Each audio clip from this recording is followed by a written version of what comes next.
money will be there, and they can use these grants. And then when we do the final expenditure report to the federal government, the money, which would cost, a little more than our $10,000 limit on a PO. So that's the purpose of the super PO for Coleman and Spine. Okay. So you are asking for a vote on these two items tonight, or can they wait till the next meeting? I would like to do 2.2 because I'd like to make those transfers this month. And I don't want to wait till the end of the month. I didn't have a chance to ask John if he really needs this, but I think it would be wise, especially because, he just got a report that one of the boilers is leaking at the high school, one's leaking at John Dewey, and who knows what else we're going to run into as far as, that type of repair that has to be made. So, okay. I think he could wait, but to be honest, I think, to be safe, I would ask for 2.2 and 2.3 tonight. All right. Then what I'll do at this time is I'll ask for a motion to approve 2.2 advance of funds federal and state. Can I have a motion to accept this? Madam Chair, I move that this board approve 2.2 advance of funds federal and state. Yes, second? Thank you. It's been properly moved and second. Now, are there any questions or comments about 2.2? I do have one question for Mr. Gamble. Do you have an actual count of how much you're going to be transferring the funds? If you pull up the, can they pull up the backup for this? And yeah, we can. And it's marked by fund. And it would be the next item down. 2.2, John. 2.2, Jonathan.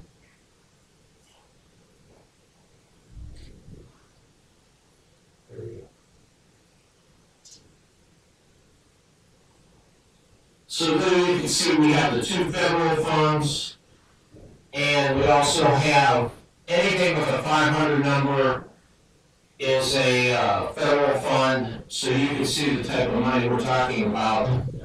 And, this money, again, to encumber it and use it, it has to be in the appropriations, and we have to have the money. So, like I said, we would usually do this in May, but I'd like to get it done so that anybody that walked in here would be able to certify these funds. And it's a little, as I said, it's a little harder to get these funds now because naturally they want to hold on to their money quicker. And they're saying to us, hey, if we advance you any money, we want to know that you're going to have it expended in 5 days. And I'm not sure, I already asked for an advance, and then they sent a message back, an email back, or you can have this extended in 5 days. Well, I couldn't guarantee that, so I just really get the money that we have spent, and these funds are in a negative. So this will put everything in a positive, and it'll just make things work more efficiently. And if we didn't have the money available in the general fund, I'd say, maybe we can't do this, but we can. And we do it every year. Thank you, Mr. Gamble. So, I do want to ask a question. So how do you determine how much money is going into each fund? Is that based on? It's based on that each one of these funds have their own separate budget. It's as small as $5,000 for the career tech, and you can see on Title I, even though that's 920, that's what money we need yet. We already requested money. It's well over $1 million in Title I alone. So is this money that we still need to pay outstanding bills for? Yes. Okay. All And right. some of it's payroll, and some of it is equipment they're buying. Okay. And you can see that the 21st century That's one of the supports horizons, et cetera, so. They're all federal and state grants. Okay, all right. My mind is clear. Does anyone else have any questions? Mr. Gamble, I appreciate you being so proactive, and hopefully the next person that takes your shoes will have the same type of initiative. Thank you. All right. Hearing no other questions or comments, Mr. Gamble, would you please call the roll? Mr. Freeman? Yes. Ms. Mitchell? Yes. Mrs. Allen? Mrs. Gator? Yes. And Mrs. Newman? Yes. Motion passed 5-0. Moving right along to 2.3, we have the super purchase order. May I have a motion, please? Madam Chair, I move that this board approve 2.3 super purchase order. May I have a second? Second. Thank you. It's been properly moved in second. Any questions or comments? I would like to ask Mr. Jolly, would you just let everybody know how we have reduced in this area? I know it's a super appeal and people think that's a lot of money, but just kind of run them through the comparison to last year. Coming in, we kind of reduced all the super POs. Last year was kind of practice that they did super POs, in which they allotted a certain amount of money for certain companies to do work. Upon review of that practice, we reduced that practice. In relation to the high school, last year we spent over $900,000 here during repairs. I believe we're about $300,000 now. That's not correct. About 300,000, so the savings of about 600,000 there. Throughout the district, we've reduced those costs because we don't have those package POs as in the past. And not just from review of past practices, and just trying to do better. So that is one of the reasons why he has to go for another PO, because he did exhaust it. And we made some changes in figures too, based upon what we saw with cost. But as you can see, we're still saving $600,000, and the expectation is that this $30,000 should last us through the end of It the should year. get us out for the year. Unexpected things like the water here, again, like you said about John doing, we have old bills, things break continuously. So that is one of the issues that we are facing with maintenance. Thank you. Any other questions or comments about Mr. Brookfield? Mr. Gordon, would you please call the roll? Mr. Freeman? Yes. Ms. Mitchell? Yes. Mrs. Elba? Yes. Mrs. Newman? Yes. And Mrs. Gator? Yes, motion passed 5-0. I have just one other thing. You have a packet here, everybody's got a packet. Make sure you open it, because your check's in there for one thing. Okay, but other than that, the audit report is in there too. Okay. And I'd like to say this, that, I was talking with Mr. Mitchell about it, and Ray earlier. It's about 75 pages long, and we did receive a good audit. We have some capitalization we have to do with some roofs and some cameras. But, you've got to remember that we're on a cash basis. All those numbers are converted to a GAAP basis. Mr. Jolly, I'll get you a copy tomorrow of the audit. But for the new board members, if you go to the page that says Notes to the Financial Statement, whenever you have a chance, read through there. And I think, especially for new board members, it will really give you a good education on how the district operates. You know, everything from retirement funds to our consortium where we have our health insurance, and it just covers the whole gambit of operations of the district. So I think it would be well worth your while to, whenever you get a chance, to read through those notes to the financial statement. And I think you'll get a good idea when we talk about some things, you know, that's how the district works. So, and that's what it's meant for. It's meant for a layperson to pick it up, and, you know, we're not on the stock exchange, but it is not, and it does talk about all of our operations. So Just wanted to let you know that, so that's it for me. Thank you. Thanks, Mr. Gamble. All right, thank you very much. Moving right along to item number 3, superintendent's recommendations and presentations for board action administrative staff. We do need to vote on this item. 3.1 is the employment of the confidential executive administrative assistant. May I have a motion, please, to accept this? Madam Chair, I move this board approve 3.1 employment confidential executive administrative assistant. Thank you, it's been properly moved in second. Any questions or comments about this individual that we will be hiring? Yes, Mrs. Pacey has 20 years experience. She's worked in Cleveland Clinic. John Carroll. She's worked in Cleveland State as an administrative assistant. This position is very important to be a confidential position due to the nature of the upcoming building projects and all the nature of the issues that goes on in the business office. So our recommendation to Ms. Pacey, 20 years experience. She's not a relative of anybody in the district. She's here tonight too, so I just highly recommend her come on board. We have not had anybody in the office since December in the business office. Ms. Pacey, you stand, please. She's not out yet, but yeah, that's. Let's vote and then give her an opportunity for that. Sure. Do we have any questions or comments about this position? Councilor Gamble, would you please call the roll?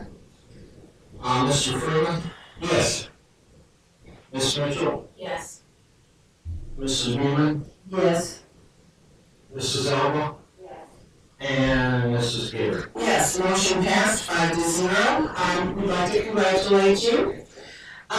Would you like to come down and say a few words? Yeah. Family now. Okay, this is how we roll. Well, there is another basic, and will be starting Monday, March 14th, working in supporting development. And I agree, he has been with our assistant, so I'm ready to get started. I'm very excited. I do, for over 20 years experience, administrative experience. I understand confidentiality and the importance of the position. So thank you for this opportunity. All right, well, thank you very much. Thank you. All right, item number 4, superintendent's recommendations and presentations for board action certified staff. We do have one item we need to vote on, correct, Mr. John? This says certified staff. Is that right? Oh, sorry, it is certified staff. Sorry, 4.5, right? Yes, 4.5. Yeah.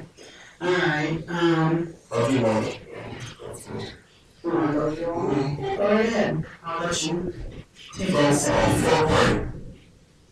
4.2, I start 4.2 is supplemental coaching. These are normal coaching items that we have present for spring sports. There is a situation with this, though.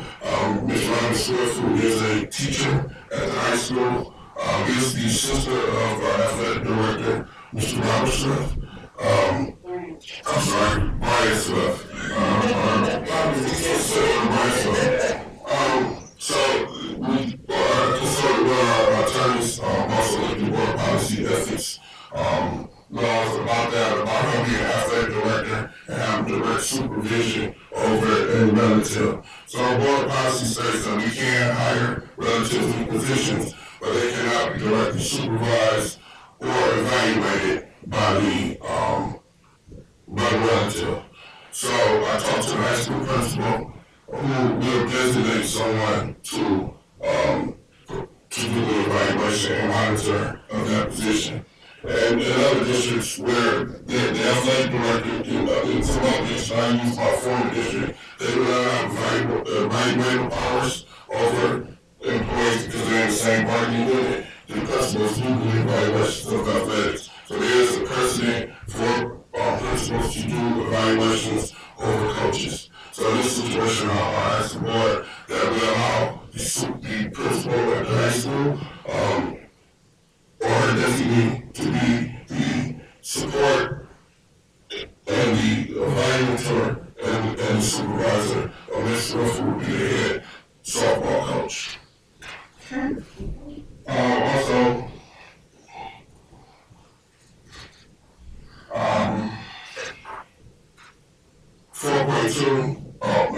4.2, which is the supplemental limited contracts for technology and liaisons.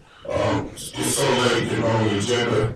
We got it on the agenda, so this is a prorated rate for those people to provide support services for our teachers in relation to technology for the end of the year. All four of the individuals are in each different school, and they'll be providing resources, helping teachers use technology. I know we're late with it, but we want to get started as soon as possible with it. The other one is ELL tutors. Again, we have a health month of new students. I think we have about 3 different new students in the district that need support. Currently, we don't have enough people to provide those new students with support. And the final is the classroom intervention support teacher. This is Title I. Monies that we need to use this year.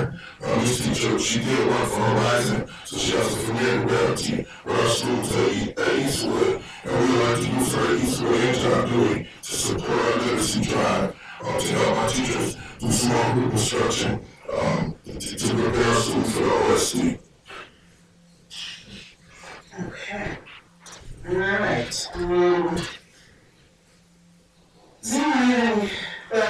Since we've got one item to vote on, we'll go ahead and I'll ask for a motion to vote on 4.5 and then we can backtrack and if we're getting into session about any of the other items. Everybody good with that? All right, so now I have a motion then to accept 4.5 employment classroom intervention support teacher. Madam Chair, I move that this board approve 4.5 employment classroom intervention support teacher. May I have a second? Second. Thank you. It's been properly moved in second. Any questions or comments from the board on this item? 4.5. 4.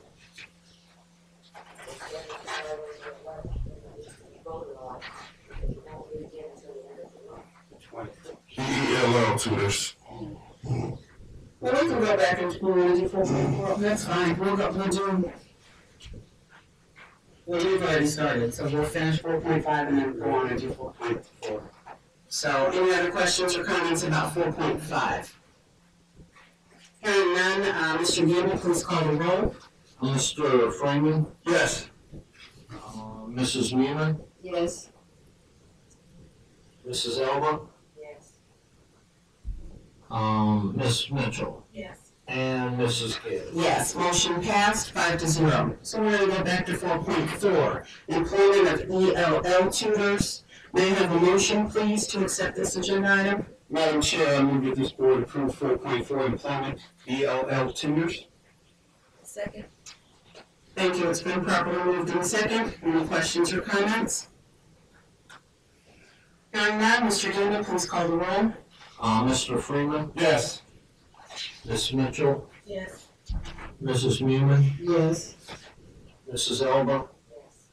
and Mrs. Gibbs. Yes, motion passed 5-0. So at this time, I'd like to ask the board if they would like to ask any questions about the other items under superintendent's recommendations and presentations for certified staff. We've got 4.1, a resignation.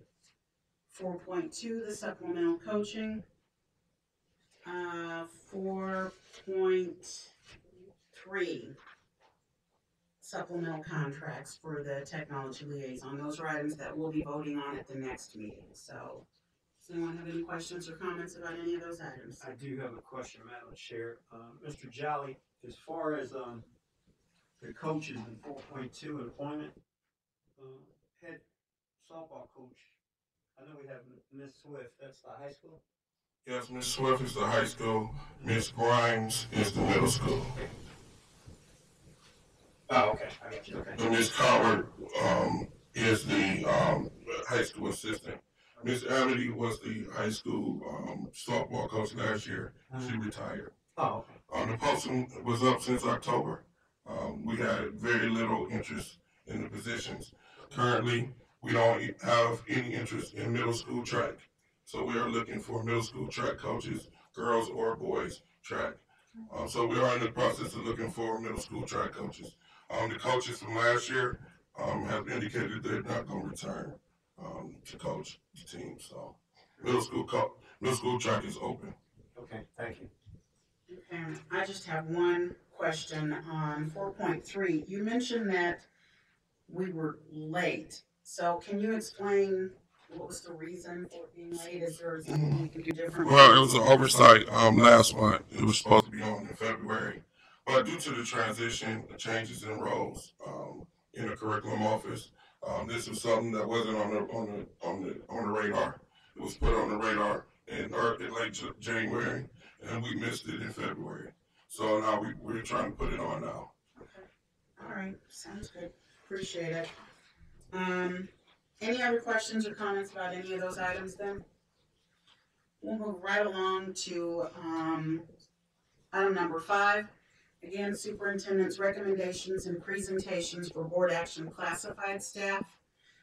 It's the only item under this section. So do we have any questions or comments about this position? Yes, I'd like to talk about this position. This position is a replacement for Ms. Cartwright. Actually, she was put in that position on September 24th. We did not, she's been getting through the OT contract, so 2 weeks after her placement, she received pay for the position. We did not present it to the board. That again is an oversight. We should have bought it earlier, that she should have been, and basically we want to get the records right. The records indicating that she's a secretary too. She's not a head secretary of the building. We talked to OT about it. We want to correct it. She has been compensated though by the contract, which states if you're in a position for 2 weeks or longer, you get the higher pay. So she's been compensated, but our records don't indicate that she is the secretary of Eastwood. And we would like our records to reflect that she is the secretary of Eastwood. This occurred during the transition between Ms. Hunt and Mr. Williams. Again, I will own the lateness of it, but when brought to our attention, we bought it. We tried to correct it. Thank you. Any other questions or comments? Okay, hearing, we're not voting on this, so we're gonna move right along to number 6. That is an item going back to number 5, that we'll be voting on at the next meeting. Item number 6, superintendent's recommendations and presentations for personnel and programs. Go ahead, Mr. Jolly, I'll let you have this one as well. So 6-1 was a donation from one of our employees, Stacy Brown, who donated $50 to the OST drive. So she just donated $50 out of her pocket to support the drive. 6.2 is a professional development for staff to go to the Model Schools Conference, which is one of the premier conferences in the country, for our staff to develop and learn best practices and to come back and implement the practices. The district did attend 2 years ago, the Model Schools Conference. This year, our team is requesting to go. It is paid out of Title I funds. We'd like to take a team. This is something that I've attended in the past, came back with great ideas. It is the highest performing schools in the district, and it's a great learning opportunity for our staff members to learn the best and newest innovative things to move our district forward. We plan on taking 8 people. We are not identified who they are yet. That will be determined in the next month or 2. And we'll bring those names to the board.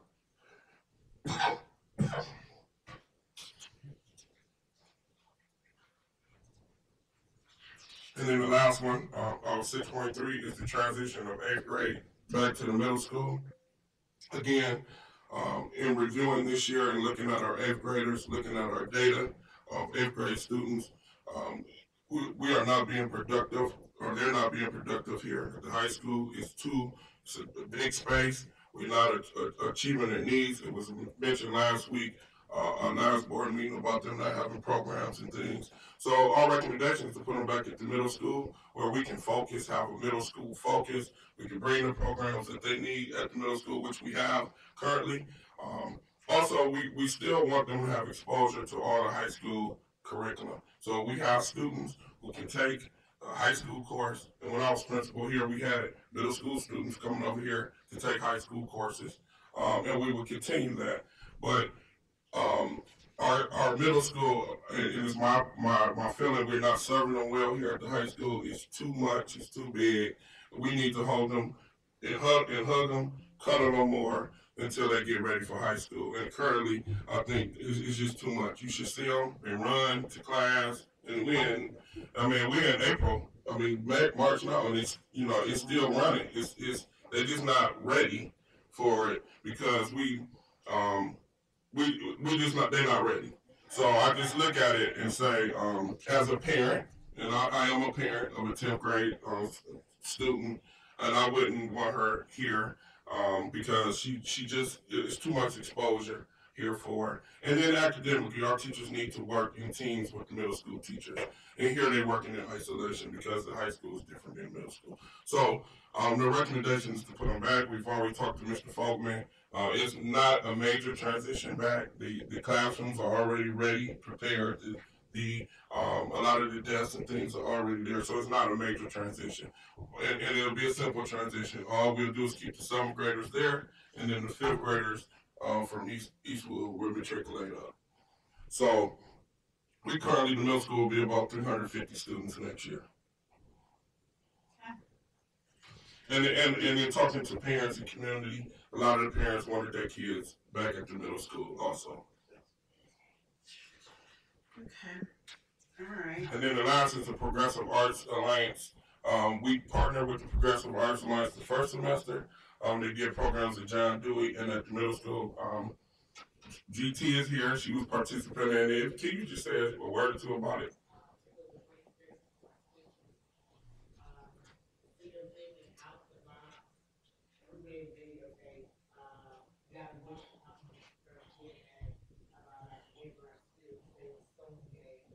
And just to do that sign, if you don't get to do all that in the ground. And it's just wonderful. I have been trying to do things with that. You're ready to do some classrooms and young children for the lives So and they come to the classroom, so they come and be part of our class, and they were in the science class too. and you go to that little feedback, then it's creative.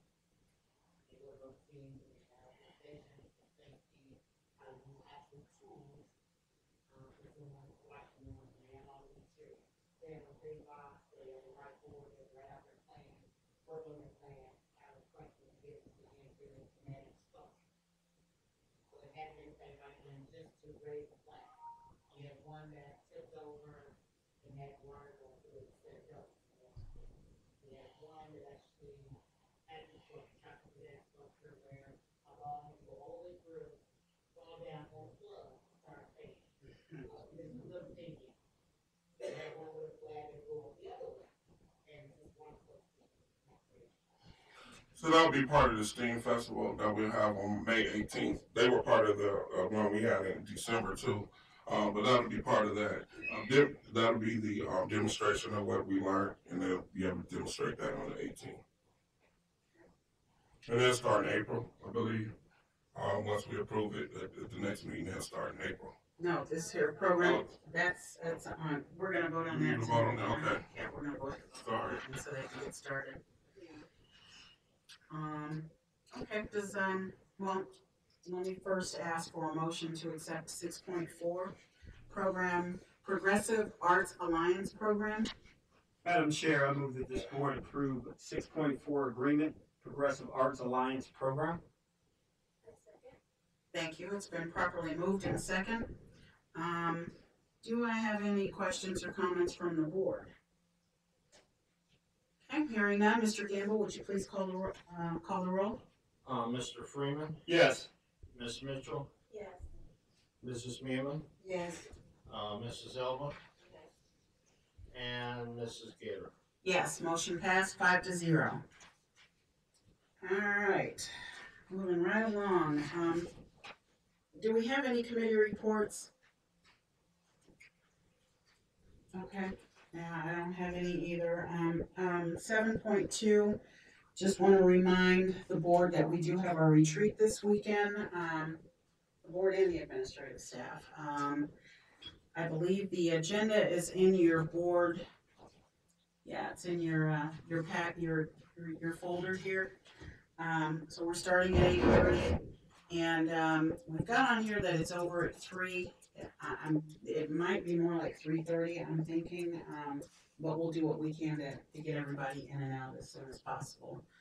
Does anyone have any questions or comments about the retreat? No? Okay. All right, so item number 8 is new business. So that the new board members understand, this particular, when we have policies that are going to be revised, they have to come to the board for a first and second reading. So this is the first reading of this policy, and it's one that Mr. Superintendent Jolly identified that we needed to tweak. So I'll let you kind of set the tone for this one. The reason we bought this policy is we are currently on the way to an audit of our preschool programs. And we discovered that our programs have 3- and 4-year-olds in the programs, early 3-year-olds, and we are not adequately serving those students. So we are asking for a policy change that students turn 4 before September 30th, so that we can address the program correctly. We are about to go through the step to quality review. And one of the issues that we do have, we got 3- and 4-year-olds mixed in classes, young 3s with older 4s, and we just want to have some uniformity to ensure that we have students at the same level in these classrooms starting. As we expand and get better with our preschool program, then we will come back and revisit this this policy when we're ready for 3-year-olds. But at this point, the nature of our program and the quality of our program, my recommendation is that we start with 4-year-olds. And the state does not mandate what age. They don't tell us what. No, we still will accept 3-year-olds, but there will be special needs 3-year-olds. So special needs 3-year-olds will still be able to be accepted into the program. Regular ed 3-year-olds, no, but the special ed ones will. So if they're 3 and anytime before September 30th, they can still get in the program. After September 30th, we're going to ask that they come back the next year. But I think it's about quality, and I'll be the first to say it, the quality is not where we want it to be. And in order for us to control the quality, we need to make sure that we are able to service the students that's inside of the program. So that's why my recommendation is that we start with 4. And then as we get better, we revisit it and see, because we actually need to have a 3-year-old class and a 4-year-old class, so they're not learning the same thing. But what we found is that the kid that's in our program learning the same thing as a 3-year-old and a 4-year-old, which is not benefiting the child. So we want to make sure that our program, the 3-year-old is getting a separate program than the 4-year-old. But right now our capacity is not there. So we want to make sure it is before we offer that service. But our special needs students will still be part of this that are 3. Okay, thank you. Does anyone have any questions or comments about this policy? Okay. Do we have any correspondence, Mr. Gamble? You do not. All right, so 10 is announcements, and only announcement at this time is that we've got our upcoming board meeting. March 24th is our regular meeting, and then April 14th will be our next informational meeting. Is there anything additional that you needed to add? Anything going on in the buildings? Well, I do want to announce the cheerleaders finished third in the state of Ohio. They did an outstanding job. Also, our wrestlers did qualify. They did not place, but they did an outstanding job. Our track team in indoor finished second in the 4x1. And we got a young lady who finished seventh in, I believe, the 400 hurdles. Nina Jones finished seventh. 60, 100 hurdles. Okay, 100 hurdles. She finished seventh, so that was outstanding. Outstanding. And we had some other students who finished second and third in different events. Also, we had and I wasn't present last night, but had a Black History program. It was fantastic. It was awesome. Yeah, it was really, really good. I have to give it to Coach Nikki. It wasn't a play, it wasn't a concert, it was the Black experience. But it was really good. What I liked about it the most was some of the students that you saw on stage doing their monologues and dancing. You would never guess that those students would step out of their comfort zone and get on stage and perform like that. So Nikki was able to bring that out of them. It was really, really good. She did a fantastic job. I would love to get at one small group of performers in here to at least do, a short monologue for us because they did a fantastic job. So. And also, they've been requested to do the program again. So it's been down in culture working on another date. They want to do it next week. Also, I just want to release or share with the community that the ratings were released. Where they were released on February 29th, but formally things have been coming out. So I just wanted to share our current rating is 597. We were that 609, if you can tell, which was the lowest ranked district in the state. So we moved up 12 places. We are above East Cleveland. But I wanted to share this because I'm going to show you the top 10 districts too, because I just want everyone to see the challenges that we have. That it's not about the curriculum. It's not about who live here, but it's some distinct challenges and why we all have to be one team, one vision, one goal, because we are fighting some odds that it's going to take a unified effort to overcome. And if you look at this, you say it up, John, and you look at the value added of the district. So we were one with an A, East Cleveland. But one of the issues that they found was that us people who took the test online scored lower than the test who took it on paper. So we were in the district who took it on paper, and we scored better. You see, special ed population, that's a big factor in scoring because oftentimes special ed students are not exposed to the entire curriculum. So when you look at us, we have the highest special ed population out of the whole group, which is 23%. But as you can see, all these have high numbers with the exception of Fireland and Centerburg, which if you look at their rankings, Fireland's was 161 last year and Centerburg was 136. So you see there was tremendous drops in their performance. And they're economically disadvantaged. So those are free and reduced lunches. And as you can see, again, we are one of the highest, but some other places have higher concentrations. But and all research tells you that higher special ed population, higher economically disadvantaged population, the lower the report card and the lower the scores because of the assessments and the adjustment to the assessments. So for us, the key is that we stay on top of it. It's like you're playing basketball and you don't know the rules. So if you don't know the rules, you're going to lose every time. So it's us learning and knowing the rules so that we can play and win. So we know the rules is that your curriculum has to align to the test. Whatever the state assessment is, the curriculum got to align to it.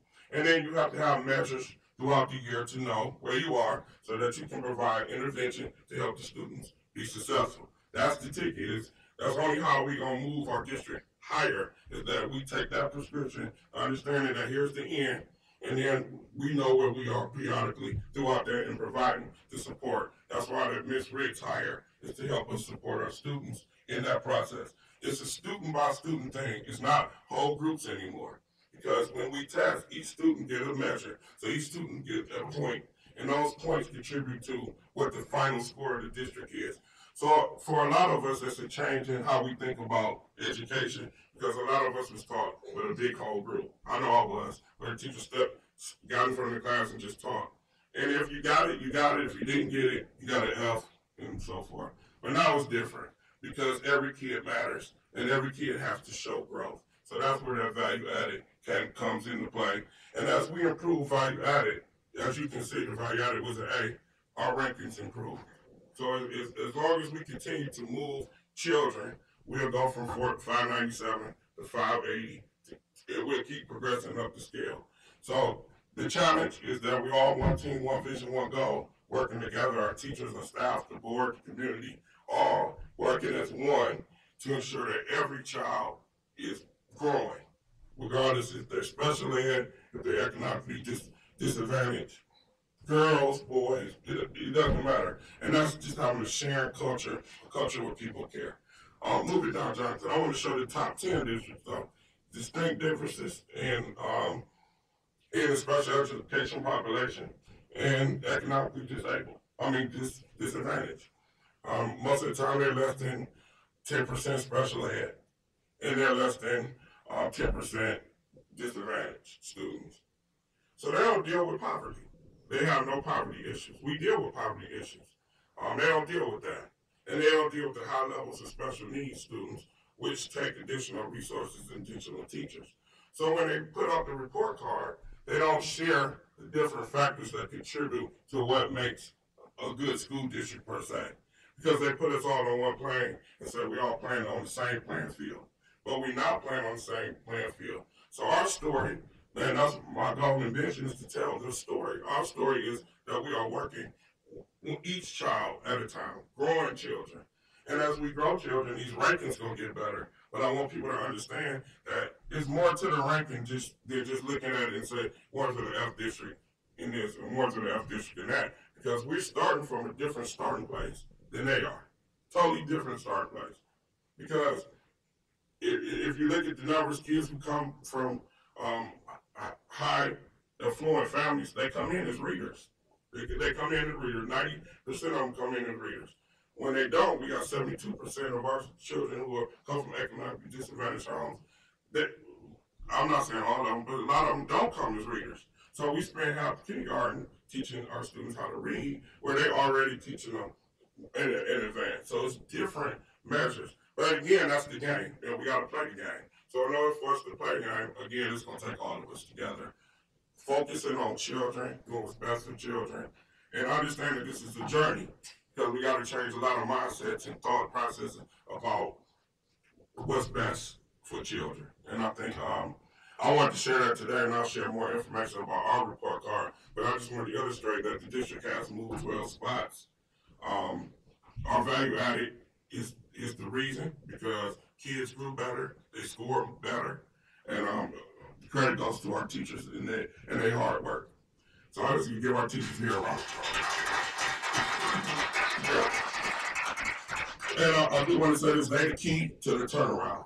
The teachers are the key to the turnaround. It's not me, it's the teachers. The teachers are the key.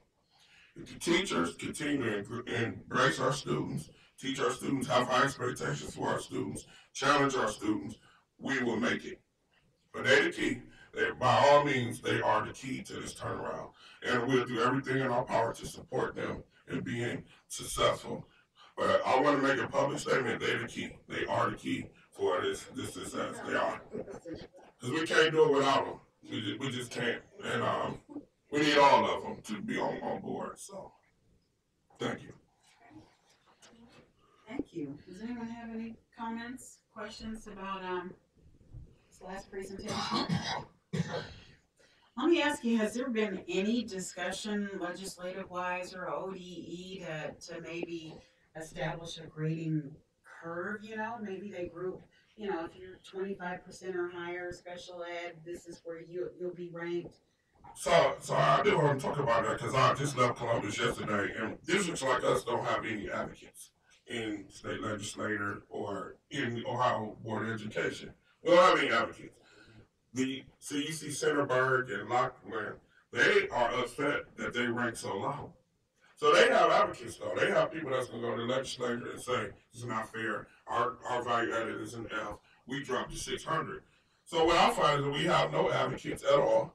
So the discussion, and we're not part of the Cleveland discussion because Cleveland is a whole nother entity with a lot more power and money that we don't have. So we get looked in with East Cleveland, and we all looked in with really no advocacy at all in this matter. So and when I go and represent the district, there's a very negative perception of us. That we fight, that we have to fight continuously to say that we here to play the game and win. But it's heartbreaking sometimes when you hear what people's perceptions of us are because of the rankings and the rankings. But we don't have any advocates, so I think one of my challenges is to get more advocates for our plight. To say, look, we have these issues, and how can they be addressed? Because they change the rules all the time. They change the test because the districts didn't like the test. The districts down south in Southern Ohio didn't like the test. They changed the rule about students opting out because a lot of those districts had students opting out and it would hurt their PI. So they changed the rule. So when you got advocates, rules change. When you don't have no advocates, you just suffer. And that's what we've been a victim of from not having advocates on the state level to say, the pride of Warrensville, we got a transient population, people come and go. Or do they count for us? Do they not count for us? Well, in a lot of those districts, those top 10 districts don't have transient populations at all.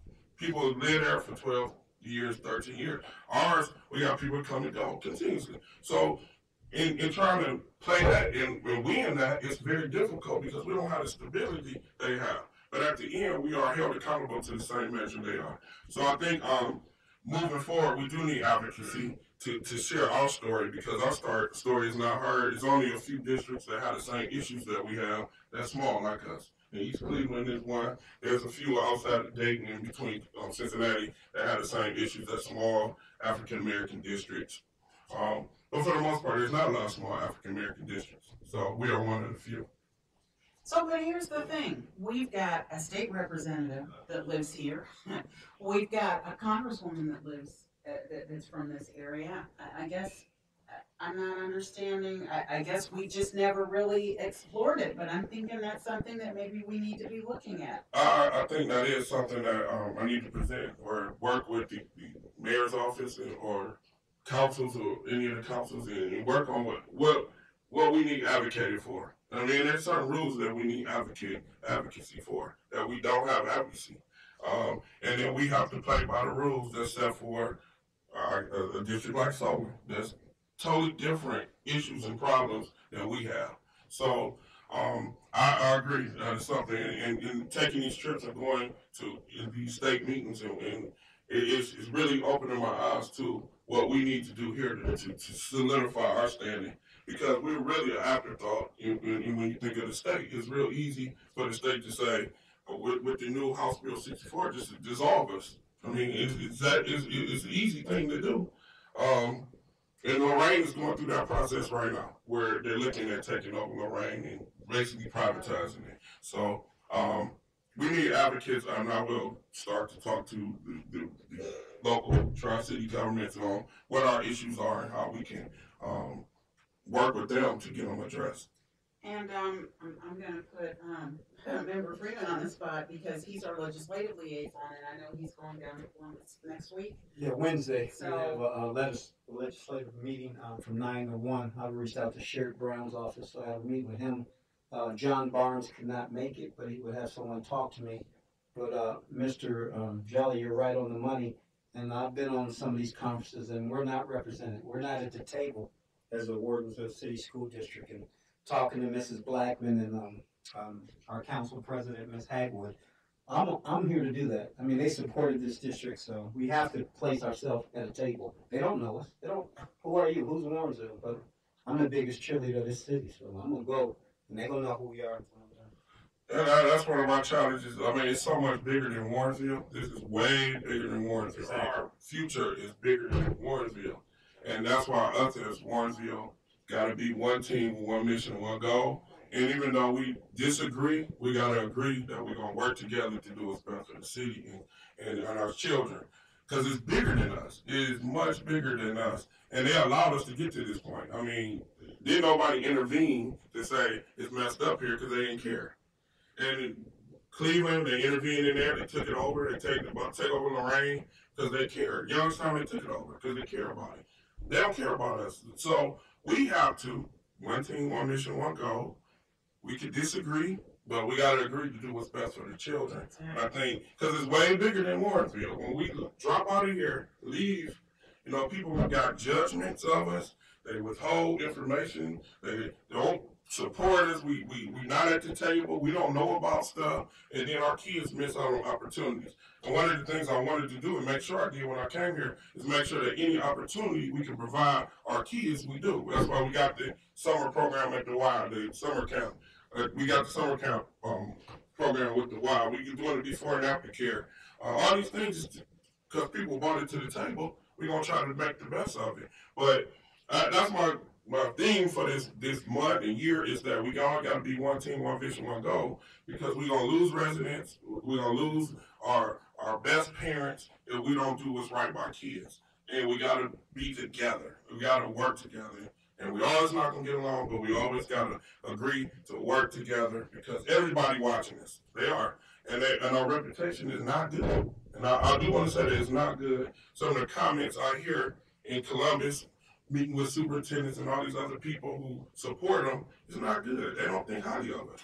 And that hurts me because I'm representing it. So as we work together, we're going to improve that and our what we need, we're going to get addressed. All right? We need help on certain things, and we need the state to support us. So, but they don't know about us, so they'll find out about us soon. They will. All right, yes, they will. All right. I have one more thing I just want to show it first. Last thing, I say this real quick though.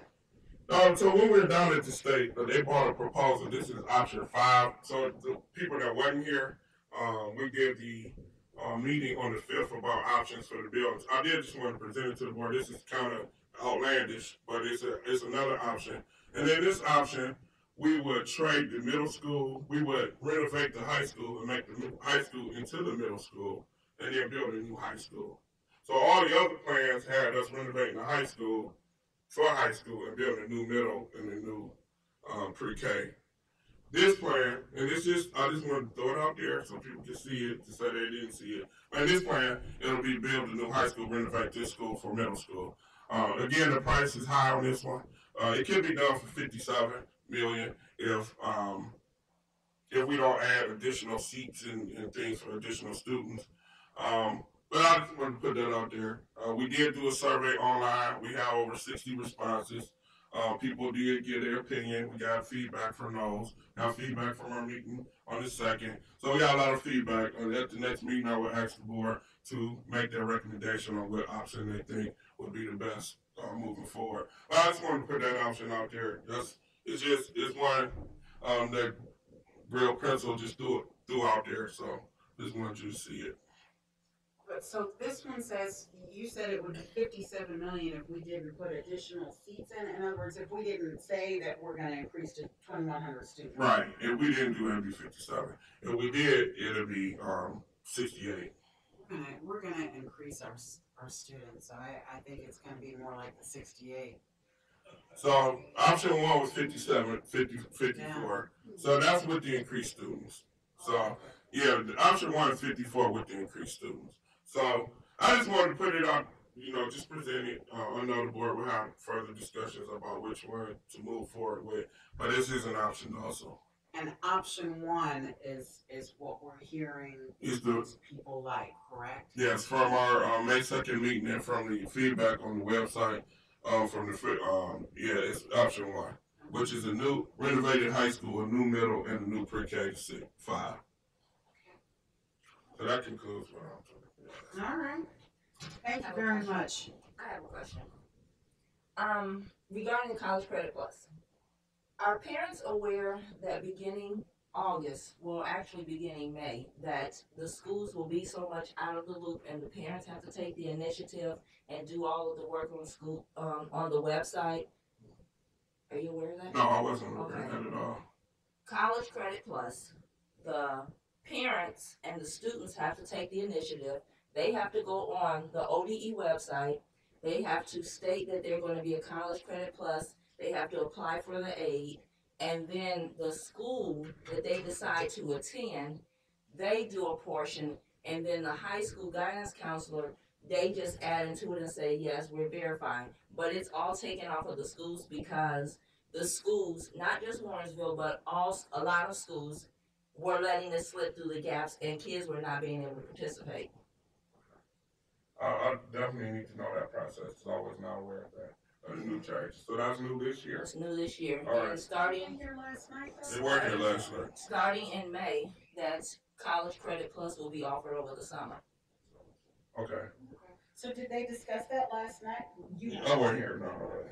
Here. So I One from the high I school. definitely will bring that information back because I was not aware of that, and that is very important to know.